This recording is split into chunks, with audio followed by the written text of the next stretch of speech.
చేతికొచ్చిన వరి ధాన్యం పంటలు నీటిపాలైపోవడంతో రైతులు కంటతడి పెట్టారు.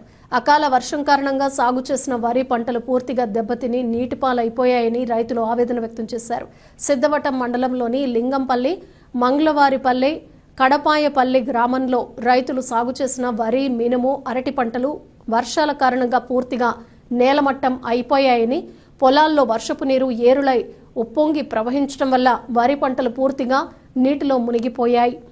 ఈ సందర్భంగా రైతు పాలకొండయ్య మంగళవారం మాట్లాడుతూ తుఫాను ప్రభావం వల్ల అధిక భారీ వర్షాలు, ఈదురుగాలుల వల్ల వరి ధాన్యం పంటలు పూర్తిగా నీటిపాలైపోయాయని, జూన్ మాసంలో సాగు చేసిన వరి పంట కోతకు వచ్చే సమయంలో అకాల వర్షాల వల్ల దాదాపు 200 ఎకరాలు పైబడి వరి పంట పొలాలు పూర్తిగా దెబ్బతిని మొలకలు వచ్చాయని, రైతులు వరి పంటల కోసం అప్పులు చేసి సాగు చేశారని, ఎక్కువగా కౌలు రైతులు వరి పంటలు సాగు చేశారని, రాష్ట్ర ప్రభుత్వం రైతుల కుటుంబాలను ఆదుకోవాలని తెలిపారు.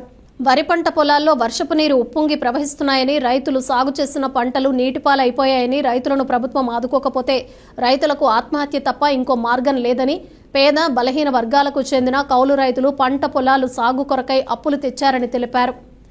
సిద్ధవటం మండలం మంగళవనపల్లె రైతు సోము పాల్కొండయ్య, అది మంగళవన గ్రామం. అది నేను దాదాపు 10 ఎకరాలు వరి నాటాను. కేంద్రం కొత్తము నిన్న మొన్న పడిన వర్షానికి పూర్తిగా నేల వాలిపోయింది.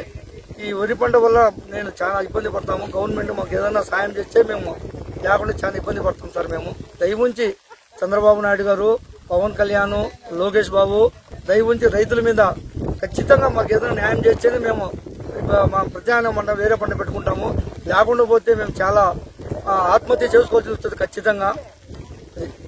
మంగళవాళ్ళపల్లె, లింగంపల్లె రైతులు 250 ఎకరాల పొలం పూర్తిగా నేలమట్టమైంది. తీరా చేతికి నోటికి వచ్చే టైంలో పూర్తిగా ఏమీ లేకుండానే మోసులు వచ్చినాయి. మాకు చాలా ఇబ్బంది పడతాం సార్. మాకు దయవుంచి ఆదుకోవాల్సింది కోరుతున్నాము. నా పేరు శివారెడ్డి. నేను ఇక్కడ ఒక 5 ఎకరాలు కౌలు తీసుకుని వరి పంట పెట్టాను. ఇది బాగా చేతికి వచ్చే టయానికి, వరి కొద్దమనే టయానికి అకాల వర్షాల వల్ల కింద పడిపోయి మొత్తం అంతా మోసులు వచ్చేసినాయి. ఇప్పుడు మీరు దయచేసి ప్రభుత్వం మాకు ఏదో సహాయం చేస్తే తప్పనిచ్చి మేము మళ్లీ పంట పెట్టుకునేదానికి చాలా ఇబ్బందుల్లో ఉన్నాము.